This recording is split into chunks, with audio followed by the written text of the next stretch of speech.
بسم اللہ الرحمن الرحیم الصلاۃ والسلام علیک یا سیدی یا سیدی یا رسول اللہ وعلی آلک و اصحابک یا سیدی یا سیدی یا نور اللہ۔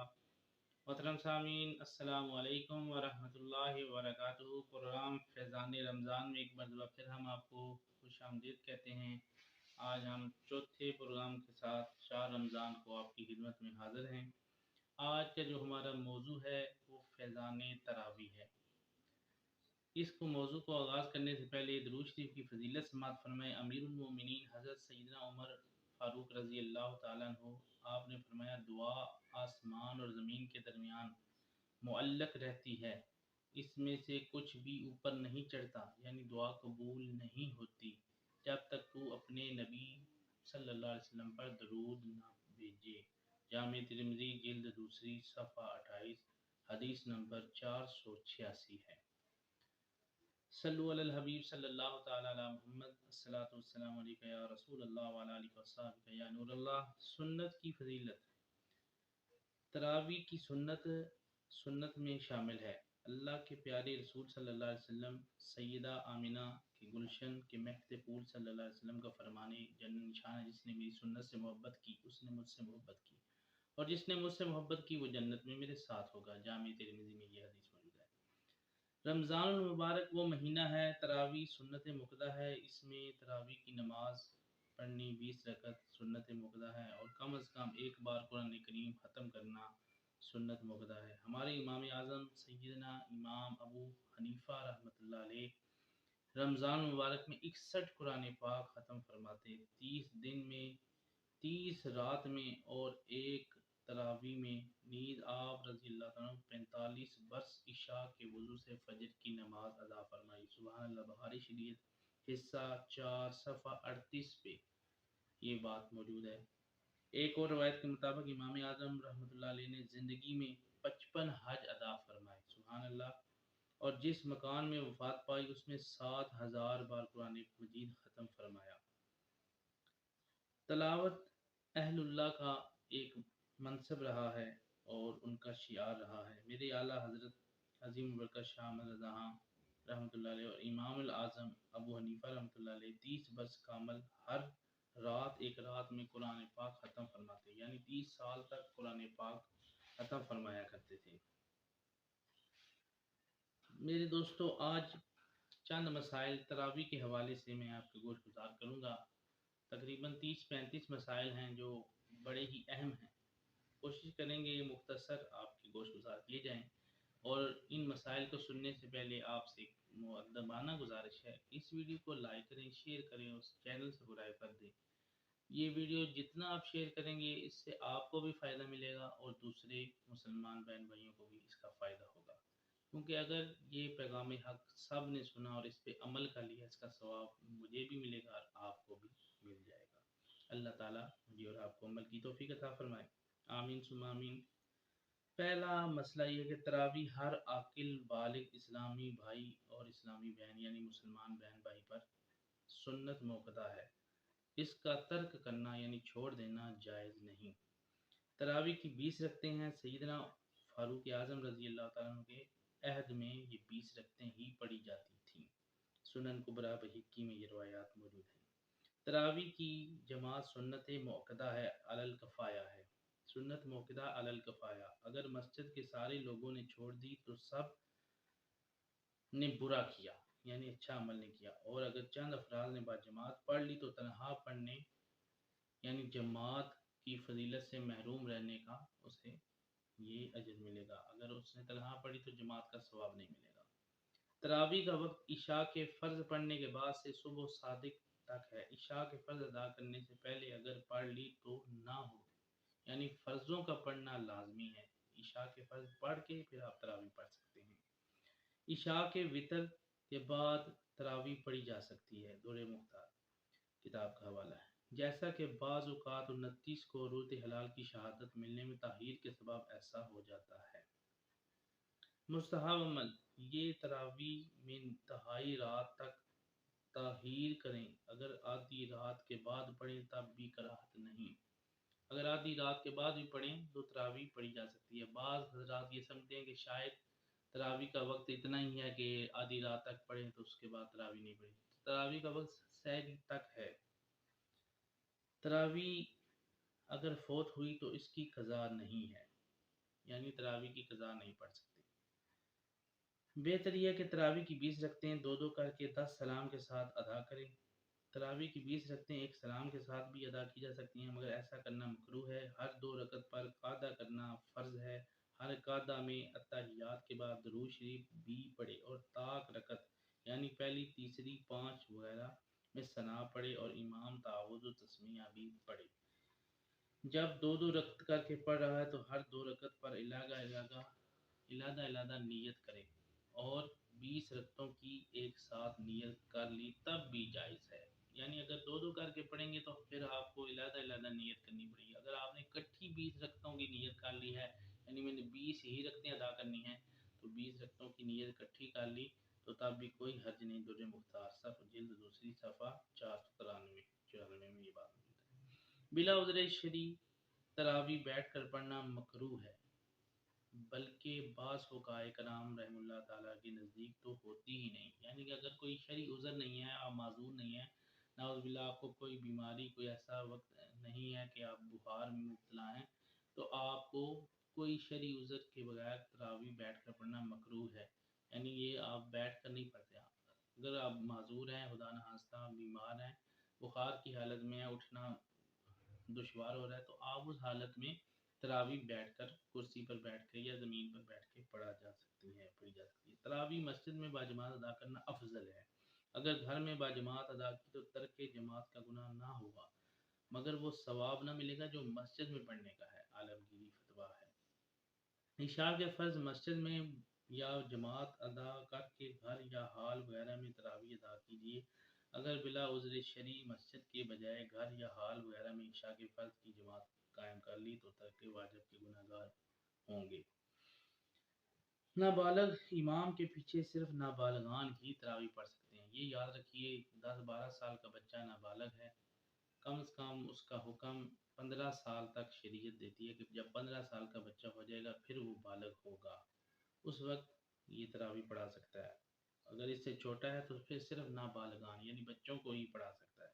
بالغ کی تراویح بلکہ کوئی بھی نماز حتیٰ کہ نفل بھی نابالغ کے پیچھے نہیں ہوتے. اس لیے ہم اکثر مسجدوں میں ایسا ہوتا ہے کہ فرض نماز پڑھانے کے لیے اگر امام صاحب نہیں آئے یا نائب امام موجود نہیں ہے تو ہم چھوٹے بچے کو آگے کہتے ہیں یہ حافظ صاحب ہیں، ان کے پیچھے نماز نہیں ہوگی. یہ فتویٰ جاری رکھیں، یاد رکھیں. فتاوی رضویہ شریف میں یہ بات موجود ہے. جلد اس کی 7ویں ہے، صفحہ اس کا 407 ہے. یہ حوالہ آپ کو پیش کر رہا ہوں.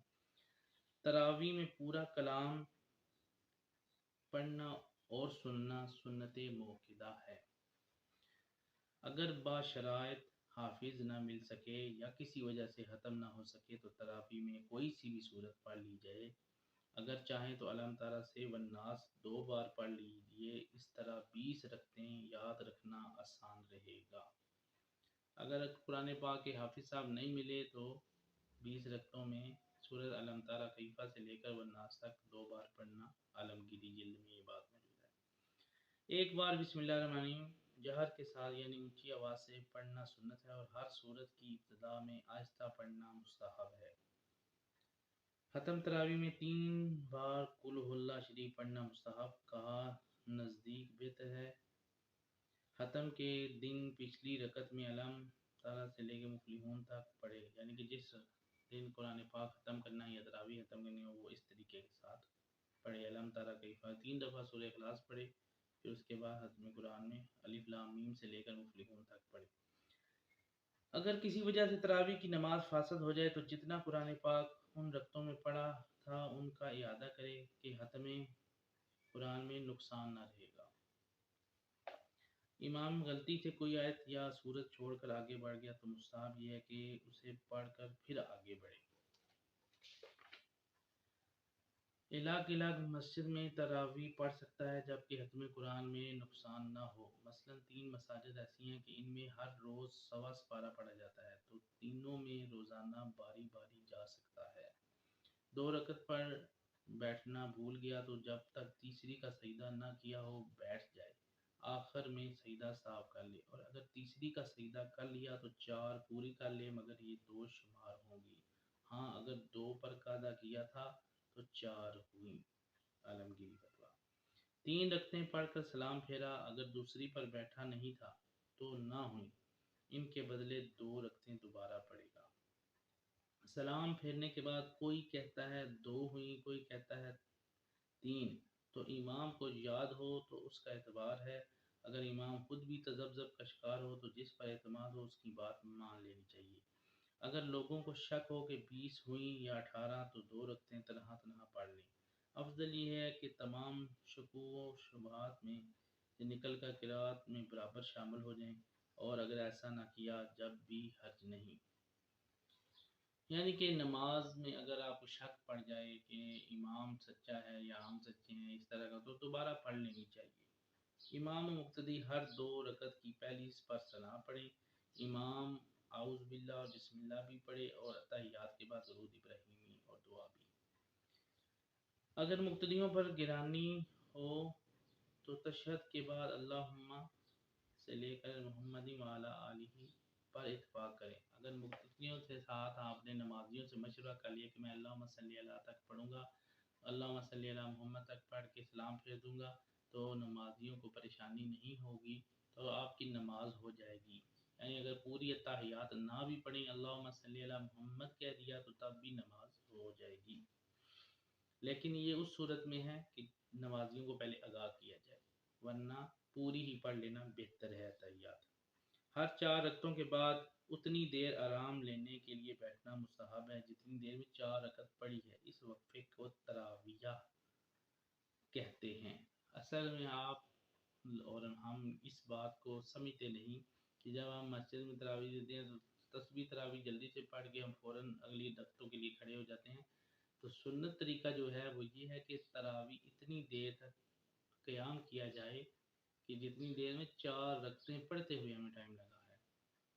بہرحال تراویح پھر بھی ہو جائے گی۔ تراویح کے دوران اختیار ہے کہ چپ بیٹھا رہے یا ذکر و اذکار کرے اور تلاوت کرے یا تنہا نفل پڑھے، یہ تسبیح بھی پڑھ سکتے ہیں۔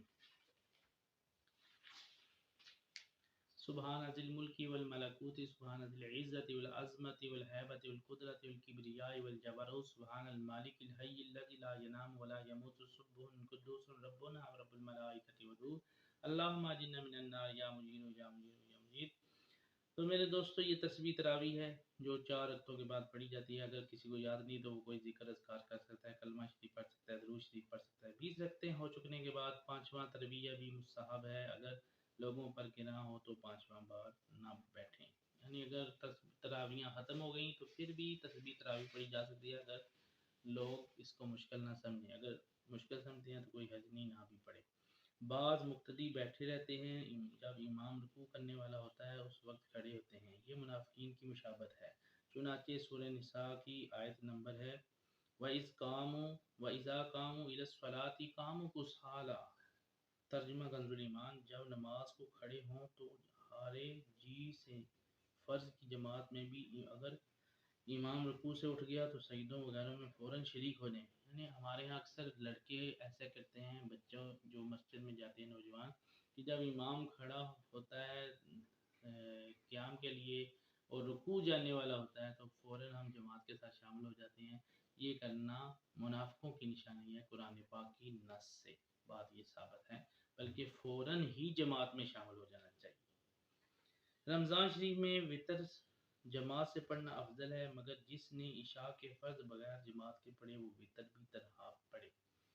اب اس میں اختلاف ہے، بعض کہتے ہیں کہ جس نے جماعت کے ساتھ نماز پڑھی وہ وتر بھی پڑھے گا، اگر جس نے نہیں پڑھی وہ وتر بھی جماعت کے ساتھ نہ پڑھے۔ بعض علماء کہتے ہیں کہ اس کو ایک جماعت چلے گی، دوسری جماعت کم از کم جماعت کے ساتھ پڑھے، یعنی وتر جماعت کے ساتھ پڑھے، تو اولا یعنی افضل یہ ہے کہ وہ وتر جماعت سے پڑھ لے۔ اگر اس نے فرض جماعت کے ساتھ نہیں بھی پڑھے تو وتر جماعت کے ساتھ پڑھ لے تو اس کو وتروں کی جماعت کا ثواب مل جائے گا۔ اگر امام کے پیچھے عشاء کے فرض، دوسرے امام کے پیچھے تراویح اور تیسرے امام کے پیچھے وتر پڑھے تو اس میں بھی کوئی حرج نہیں ہے۔ یعنی 3 امام ہو، مختلف یہ رکھتے پڑھائیں، ایک جماعت کرائے، ایک تراویح پڑھائے، ایک وتر پڑھائے، تو کوئی حرج نہیں ہے، ان کے پیچھے نماز کر سکتا ہے، نماز پڑھ سکتا ہے۔ مدینہ حضرت 35 یہ روایت ہے مدینہ منورہ کے امیر حضرت امیر المومنین سیدنا عمر بن فاروق رضی اللہ تعالیٰ عنہ فرض وتر کی جماعت کرواتے اور سیدنا ابی بن کعب رضی اللہ تعالیٰ عنہ ابی بن کعب رضی اللہ عنہ تراویح پڑھاتے. یعنی یہ بات روایات صحیحہ سے ثابت ہے. فتاوی عالمگیری جلد 1 سے صفحہ 116 سے بات ثابت ہے کہ سیدنا عمر فاروق رضی اللہ تعالیٰ عنہ خود جماعت کرواتے، فرض پڑھاتے اور وتر پڑھاتے. اور تراویحاں جو جماعت 20 رکعت ہوتی وہ حضرت سیدنا ابی بن کعب رضی اللہ تعالیٰ عنہ جو حافظ قرآن تھے وہ پڑھاتے. تو میرے دوستو یہ تھیں تراویحوں کی چند مسائل، چند مسائل. اور تراویح پڑھنا سنت مقدہ علی الکفایہ ہے. اگر کوئی بھی نہیں پڑھے گا تو گناہ گار ہوگا. فیضان تراویح آج کا ہمارا موضوع تھا. جتنے مسائل پیش کیے اللہ تعالیٰ سے دعا ہے اللہ تعالیٰ قبول و منظور فرمائے. غلطی کوتاہی ہوگی تو اللہ تعالیٰ کی بارگاہ میں اپنی غلطی کی توبہ کی درخواست کرتے ہیں یا اللہ ہمیں معاف فرما، کیونکہ اللہ تعالیٰ بہترین توبہ قبول کرنے والا ہے. اللہ سے بڑھ کے کوئی توبہ قبول کرنے والا نہیں ہے. میری 16-17 منٹ کی ویڈیو کو لازمی دیکھیں، شیئر کریں اور لائک کرنا مت بھولیں. اور اپنے کمنٹس میں بھی یاد رکھیں، دعاؤں میں یاد رکھیں. انسان ہے، غلطی ہو سکتی ہے. میرے بیان کرنے میں، آپ کے سننے میں اللہ تعالیٰ کی بارگاہ سے درخواست کرتے ہیں ہمارے استغفار کو قبول فرمائے. اللہ آپ کو مجھے ماہ صیام کی زیادہ سے زیادہ برکات نصیب فرمائے اور فیوز و برکات سے مالا مال کر کے اللہ تعالیٰ ہمیں اپنا مطیع و فرما بردار بنائے. اپنے محبوب صلی اللہ علیہ وسلم کی سنت اور صحابہ کرام کا ادب و احترام، اہل بیت کا پیار اور محبت عطا فرمائے اور اولیاء اللہ کی اتباع عطا فرمائے.